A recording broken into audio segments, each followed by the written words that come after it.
Alan, I was having a look at the celebrations across the weekend, and I've got to say, America knows how to put on the fireworks. I mean, it was just incredible to see, and I loved seeing the Capitol lit up. I just thought it was absolutely gorgeous. I want to ask you because it's an interesting time for America as well. Obviously, there's the backdrop of the war in Iran. There's a cost of living crisis, as there is across the world. Was it a divided, is it still a divided America, even though such a celebration brings people together? Sure, I think it's a divided America. In fact, I think the red state, blue state divide has become even more bifurcated in the last, I don't know, say decade.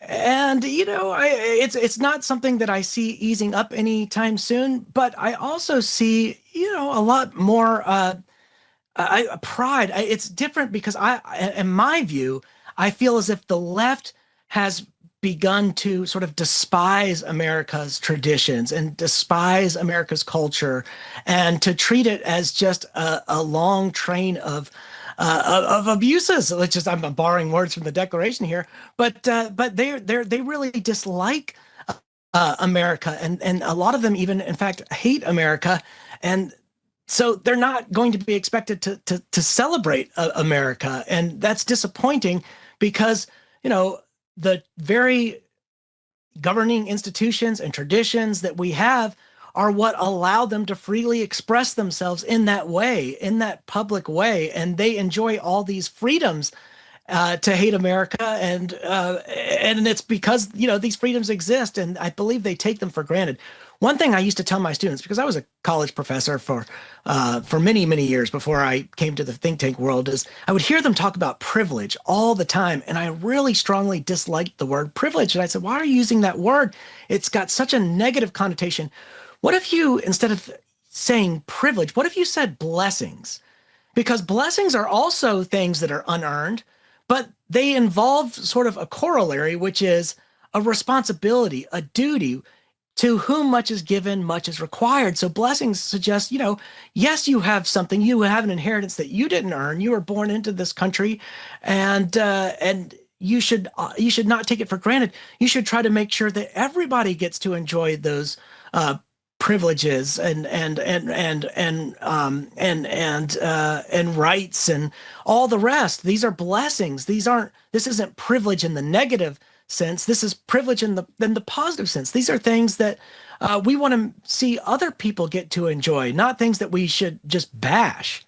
No, I totally agree. And we just saw some of those wonderful celebrations on the screen as you were talking, Alan. And it got me thinking because you did say, and I totally agree with you, that there are many on the left who hate America. And I think that is the case actually across the world. I think we find ourselves in a reality where there are some whose views are so extreme that they hate the West in general, which is such a shame because I actually think the West is the best. And we are very privileged to live in Western nations. So with that in mind, what does it mean to be an American in 2026? Well, I think being American in 2026, I could answer this in different ways. I could say what it is, and I could say what it ought to be. And I think what it is a moment of conflict. It's a moment of tension. But what it ought to be, and what I think it can be, is a return to two foundational principles from the Declaration.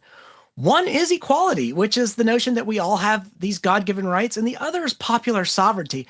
I know a lot of people, even on the right, who decry populism and say, well, populism's bad. But I like to say, well, you know what?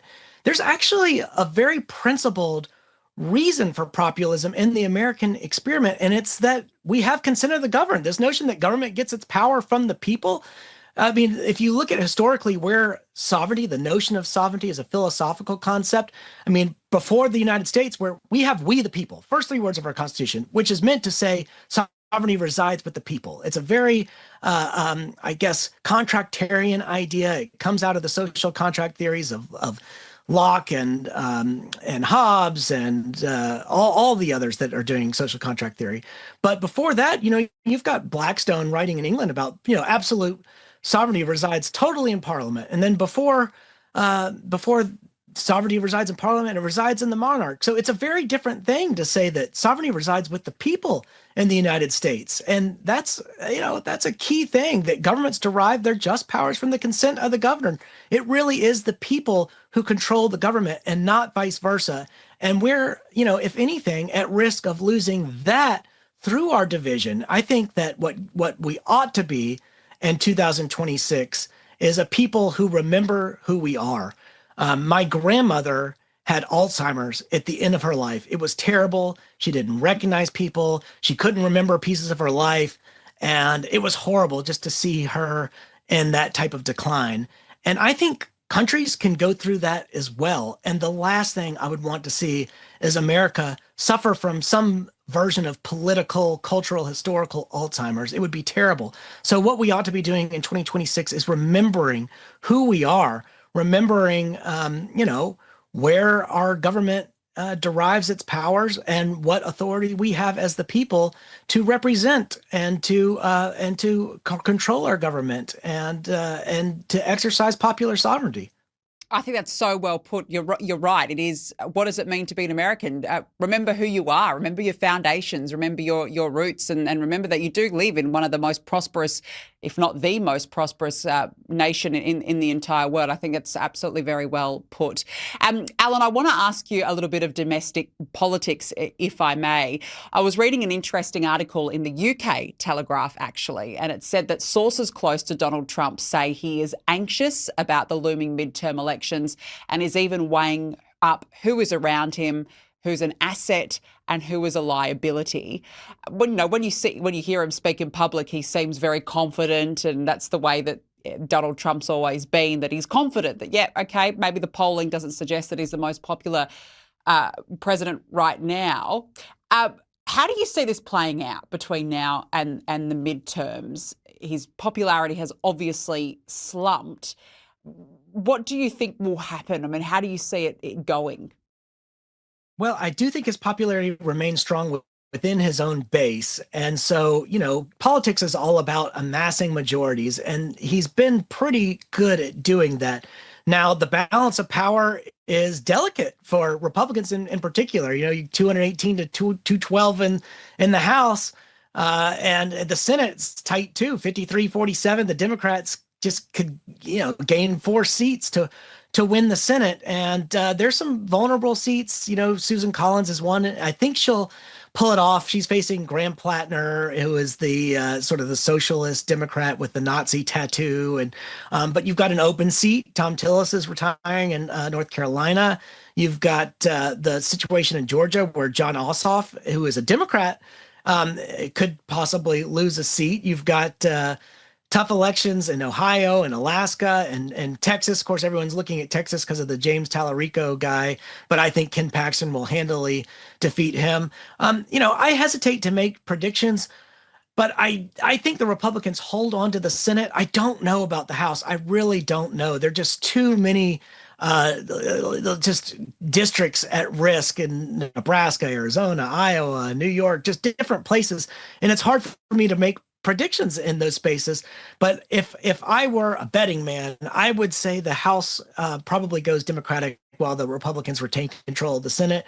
But, in politics, a week is like a year. So who knows what could happen by the time the fall rolls around. Yeah, no, that's a very, very good point.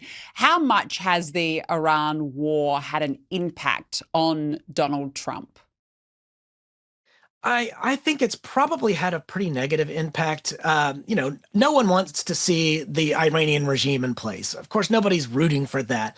On the other hand, I think Americans had grown skeptical about sort of foreign policy adventurism, and they'd had a bad taste in their mouth after Iraq and Afghanistan and other conflicts abroad, even Russia, Ukraine. And so I also think gas prices were a big one. I mean, gas prices jumped a ton for months and months and months. They're coming down now that the Strait of Hormuz is open. But when people feel inflation, which we had headline inflation increase, and that's energy and food costs that are pulled into headline inflation. So that's what people feel. Even if core inflation remains below 3%, what what consumers are feeling is that 4.2%. They're feeling the energy and the gas prices.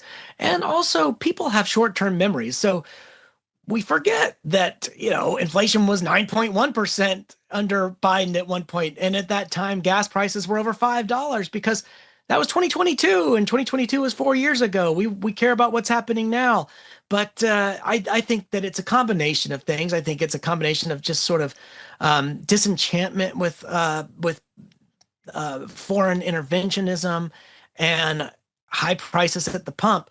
But again, as I say, politics in 1 week is like a year in politics. So if gas prices continue to come down, inflation gets under control, we could see a lot of surprises come November, come the fall, and that could lean in the Republicans' favor because right now the Democrats are basically leaning on those things. They're leaning on gas prices. They're leaning on inflation because they have nothing else. The stock markets are breaking records every single week, it seems like. We've broken so many records this year, it's hard to keep track. I think there have been over 20 records between the S&P 500 and the Dow and the Nasdaq. So, people's 401ks, people are and their investments are doing very well. I guess the issue for a lot of voters is that many of them aren't the type of people who are able to invest because they're paying their mortgage, they're paying car payments, and they don't have that extra income to invest. And so those are the people that Republicans need to reach. Yeah, absolutely. You're right, though. The Democrats, they'll cling on to anything, and that's all that they've got at this point. But look, a long time between now and November, so anything is certainly possible. Alan Mendenhall, wonderful to have you on the show. Thank you so much for your insights. I really enjoyed it. Thank you very much. Thank you very much.